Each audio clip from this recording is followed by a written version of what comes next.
Bonjour! Dans cette vidéo, je vais parler des racines carrées. C'est par un peu parler au cas où de ce qu'est la racine carrée. Donc la racine carrée, ce logo, euh, une racine carrée donc s'applique sur un nombre, en l'occurrence n. Donc m multiplié par lui-même donne n. Donc c'est l'opération inverse.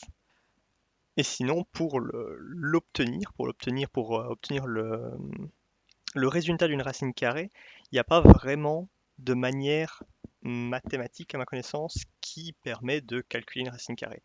Donc, on va être un peu contraint de tester des nombres, si on veut obtenir la racine carrée d'un chiffre, de tester différents nombres m pour obtenir euh, la réponse.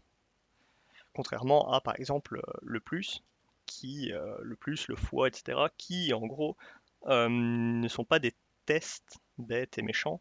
Euh, pour avoir une réponse, il y a un cheminement derrière. Là, la racine carrée, de ce que j'en sais, je me trompe peut-être, il n'y a pas vraiment de manière, donc il faut vraiment un peu tester. Donc, c'est parfait parce que dans les vidéos qu'on a vues jusqu'à présent, la programmation nous permet de faire des grands tests, de faire des trucs en une fraction de seconde qui nous prendrait bien plus de temps à nous, à notre cerveau, de réaliser. Donc, euh, la manière la plus simple de le faire, tout simplement,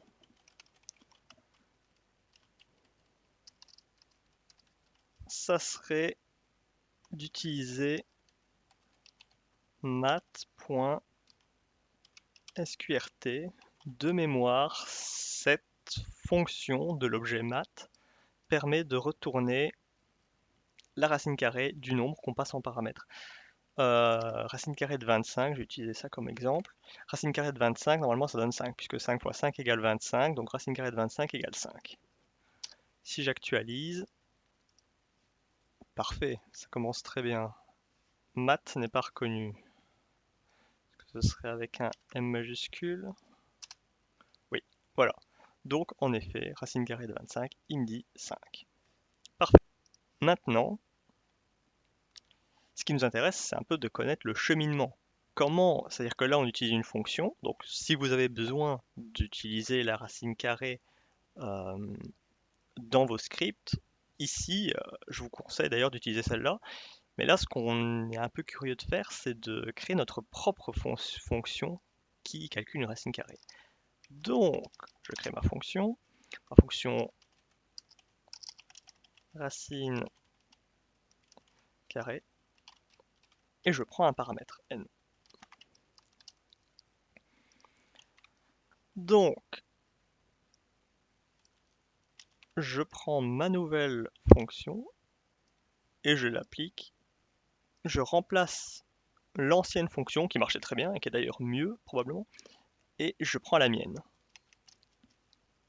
J'ai juste fait retourner n tel quel pour m'assurer que ça fonctionne jusque-là. Parfait, genre 25, il me retourne 25, il n'a pas fait de formule mathématique. Maintenant, ce que j'aimerais bien qu'il fasse, c'est qu'il me calcule ma racine carrée. Donc, comme je l'ai dit, on n'a pas de manière mathématique de le trouver, donc il faut un peu tester tous les nombres. Ça tombe très bien avec des boucles. On peut très facilement faire ça.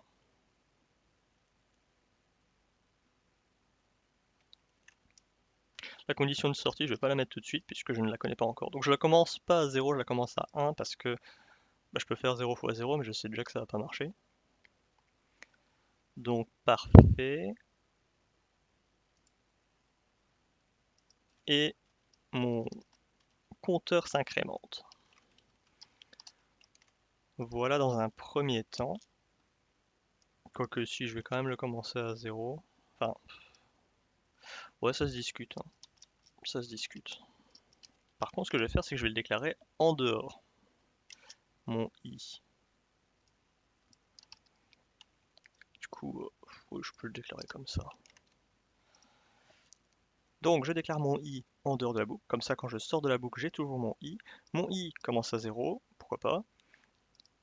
Et pour sortir, il faut que i fois i soit plus grand ou égal à n. Alors, vite fait, je me rappelle, la condition booléenne ici, dans la condition de sortie, est-ce qu'elle doit être à true ou à false? Quand je tape une boucle, je tape comme ça, et donc, tant que ça retourne true, il reste dedans. Donc, là, c'est ma condition pour sortir, donc il faut qu'elle soit false.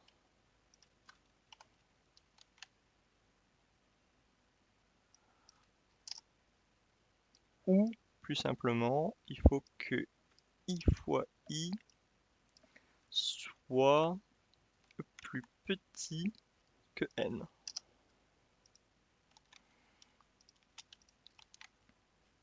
Parfait.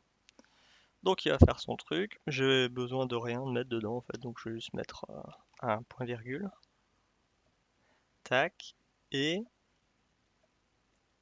et il me retourne pas n, il doit me retourner i. Alors déjà, qu'est-ce que ça donne ici? Si je donne racine carrée de 25, il me donne 5. Trop bien! Ma, ma fonction fonctionne. Sauf que si je lui donne, je ne sais pas moi, 24, imaginons, il me donne 5 aussi. Or, si j'utilise math.sqrt, il me retourne un truc beaucoup plus précis. En effet, parce que la racine carrée de 24 n'est pas 5. C'est un nombre à virgule beaucoup plus long. Donc, comment est-ce qu'on pourrait faire pour obtenir ça? Pour obtenir ces nombres? Eh bien, c'est ça qu'on va rajouter un paramètre de précision, ou même de décimale, je vais dire. Décimale. Et par défaut, les décimales, on va dire qu'on veut par défaut 5 nombres après la virgule. Ça me paraît correct. Donc, qu'est-ce qu'il me fait? Il me fait i, ok. Et tout ça, tu me le mets dans une boucle. J était inférieur à décimale.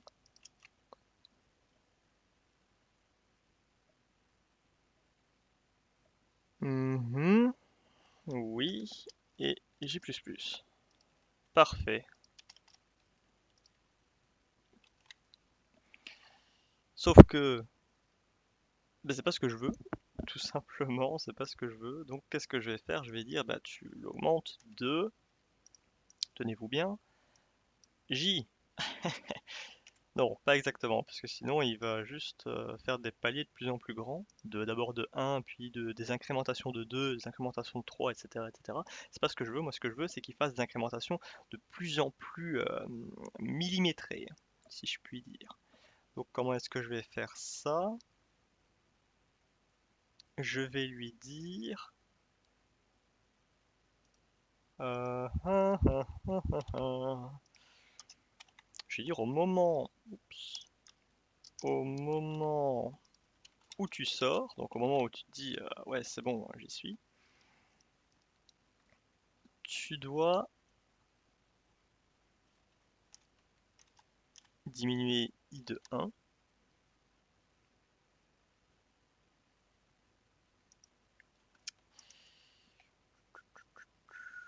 Oui, tu dois diminuer i de 1 déjà en premier lieu. Et, et faire quoi avec? Non, parce que là je le remets à 0 et il faut pas que je le remette à 0. 0. Voilà. Donc je diminue i de 1. Ouais. Et tac, je sors là et je reviens ici et je repasse au suivant. Ok. Par défaut c'est 1. Ok. Et c'est pas une incrémentation de J, mais une incrémentation de le xième, le JIème décimal. Donc au premier passage, J est égal à 1 et je dois augmenter de 1. Au deuxième passage, J est égal à 2 et je dois augmenter de 0,1 et ainsi de suite. J égale 3, je dois augmenter de 0,01 pour faire le palier des décimales. Donc comment est-ce que je vais faire ça? Déjà ici c'est pas moins, moins. Qu'est-ce que je raconte moi? C'est moins le résultat de ce truc là. De ce que je vais mettre ici. Qui sera quoi? Fait. Donc, math.power, pow, pour exposant, math.pow, j fois. Je suis déjà curieux de savoir qu'est-ce que ça donnerait si je fais ça et que je mets ici 2. Retourne 100, très bien. Et une fois, il me retourne 10. Donc je ferai 1 sur 10, c'est pas ça. Donc voilà. Et là, normalement, ça devrait être bon. Maintenant, ça devrait être bon. Qu'est-ce que ça donne? Vraie question. Et je teste avec 25 avant tout. Ah, bah ça commence bien. Ça commence pas bien du tout. Par défaut, décimale égale 5. Tac. J'arrive ici.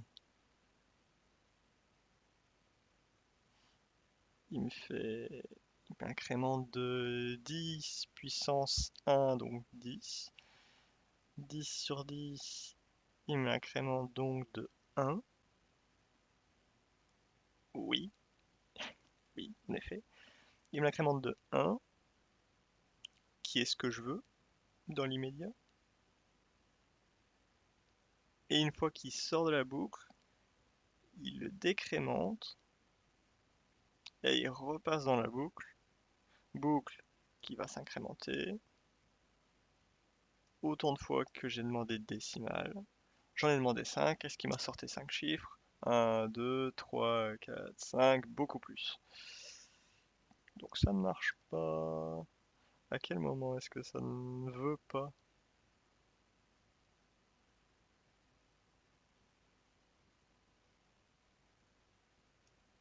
Si je tente 24. Ah, ça semble donner quelque chose de rationnel. Donc, visiblement, les traitements des nombres donnent des trucs à virgule. Donc, ce qu'on va faire, c'est tout simplement qu'on va l'arrondir. L'arrondir au xième décimal. Ça vaudrait le coup de juste le faire manuellement, en fait. Je serais bien de cet avis, d'ailleurs. I égale I fois 10 exposant le nombre des décimales que je veux. Voilà. Math.round. Voilà. Et puis tu le divises. Donc tu le divises après par ça. Pour recréer, le remettre à sa range. Ça donne quoi si j'essaie maintenant? Ah, c'est bien ça. C'est pas du tout ce que je voulais. Puisqu'il m'en a sorti que 3. Et que par défaut, je lui en demande 5. Pourquoi? Pourquoi? Et si je dis...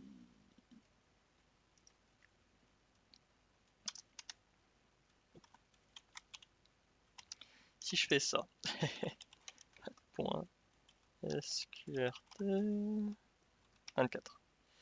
Je vais même mettre X x, let x égale 25. Dans un premier temps, 25. Tac. Parfait, 5, 5. Jusque là, on est bon. Je tente 24. En effet, ce que j'ai demandé celle-là, et du coup il l'a arrondi. Il l'a pas arrondi comme il fallait. J'aurais peut-être rajouté 1 au nombre de décimales souhaité. Donc décimales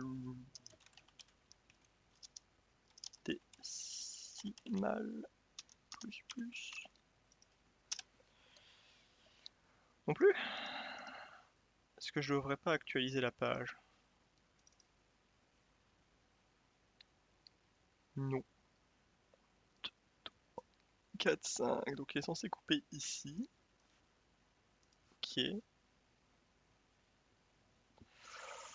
Ouh.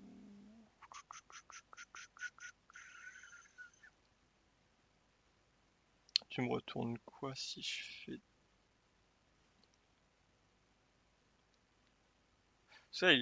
Ça, ça donne littéralement 300. Truc qui ne va pas là. Console.log ceci. Mon bon ami, dis-moi ce qu'il en est. Ah, console n'existe pas, tout à fait, il y a un E, j'imagine. Oula, 1, 2, 3, 4, 5 et 6. Tout à fait, puisque je l'ai incrémenté juste avant. Alors que je n'aurais pas dû. Donc, I fois tout ça. Jusque là, c'est OK. Mat.round, c'est OK. C'est OK jusque là. Oui. Non, mat.sale. C'est celle ou c'est Flore qui arrondit à l'inférieur? Je ne sais plus. Je ne sais plus. Puis après, divisé par ce truc-là.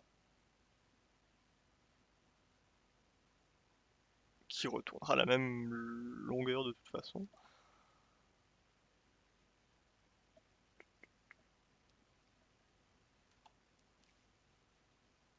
Et j'aimerais bien que dans console.log... Peut-être que déjà avec mat.sel ça marche, hein. La réponse est non. Pour quelle raison? Fais-moi un petit console.log de i à chaque... console.log i. Que je vois un peu son état au fur et à mesure. Donc, il me calcule un nom. Oula. Oula, oula, oula. On peut déjà constater qu'à cet endroit-là, c'est déjà plus bon. C'est déjà plus très logique à ce moment-là, hein.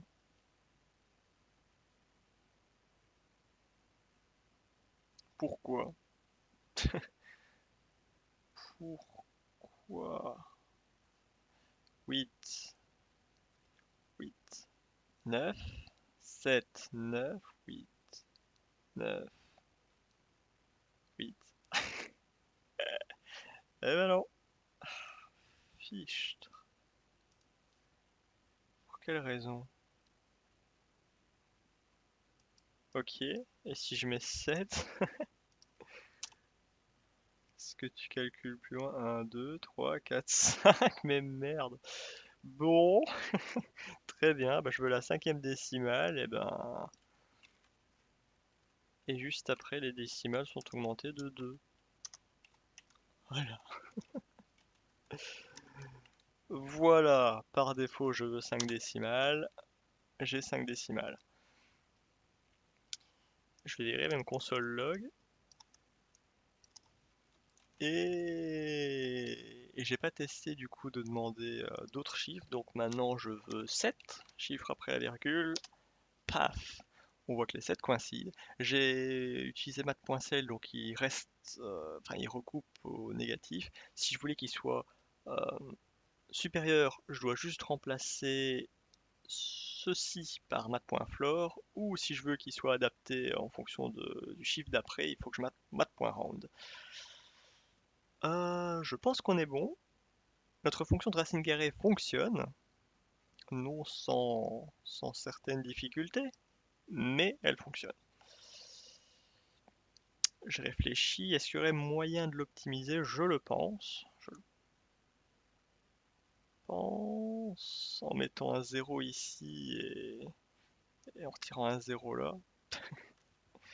Mais bon, j'ai peur de tout foutre en l'air, donc je vais pas y retoucher.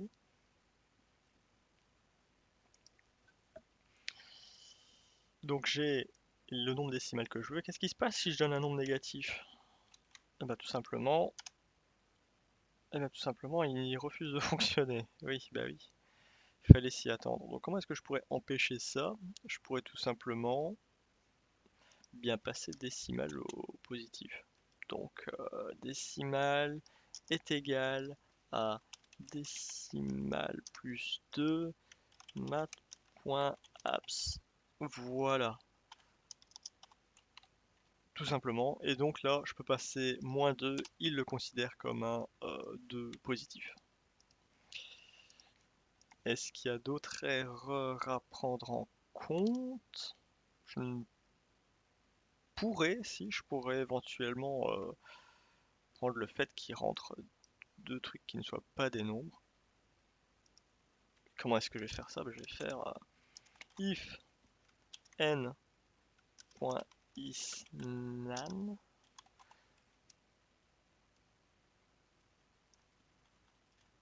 retourne false. Non, c'est pas comme ça. Is not a function. Tout à fait, is not a function. Comment est-ce qu'on fait nan? C'est avec un N majuscule? Non plus. C'est comme ceci. Hey, parfait, c'est ça. Donc, ou que décimal, soit not a number. Petite parenthèse, is nan, c'est is not a number. Donc, retourne true si ce que je te passe en paramètre n'est pas un nombre.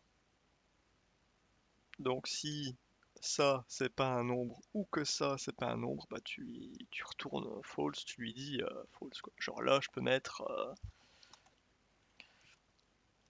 string, voilà, je lui envoie une chaîne de caractères, rien de vulgaire, hein, et il me retourne false.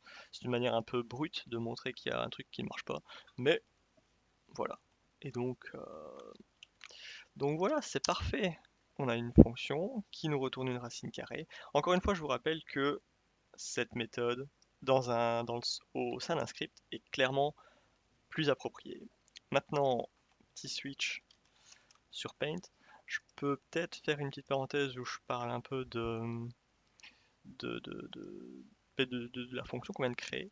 Donc en fait, qu'est-ce que ça revient à faire? Ça revient à dire je veux connaître la racine carrée de 25. Comment est-ce que je dois le faire? Je dois faire est-ce que 1 fois 1 égale 25? Eh bien 1 fois 1, ça donne 1. Et 1 n'est pas 25. Donc, ma valeur que j'avais commencé à 1, je l'incrémente à 2. Et donc, je vais tester un à un tous les nombres. Donc, je vais tester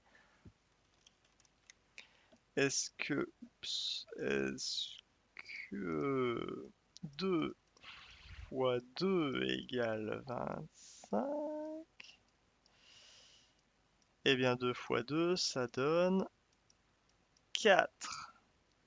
Et 4 n'est pas 25. J'incrémente à 3, etc., etc. Au moment où j'arrive au nombre qui match, donc 5 fois 5 égale 25, oui, c'est égal à 25. Ils sont égaux, enfin ils sont, oups, voilà, ils sont égaux, donc parfait, je te renvoie 25.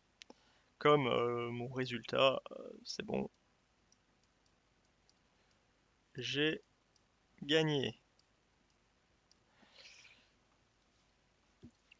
Mais dans le cas où 25 n'est pas bon, enfin où je voulais par exemple la racine carrée de 24, dans le cas où je voulais la racine, c'est dégueulasse.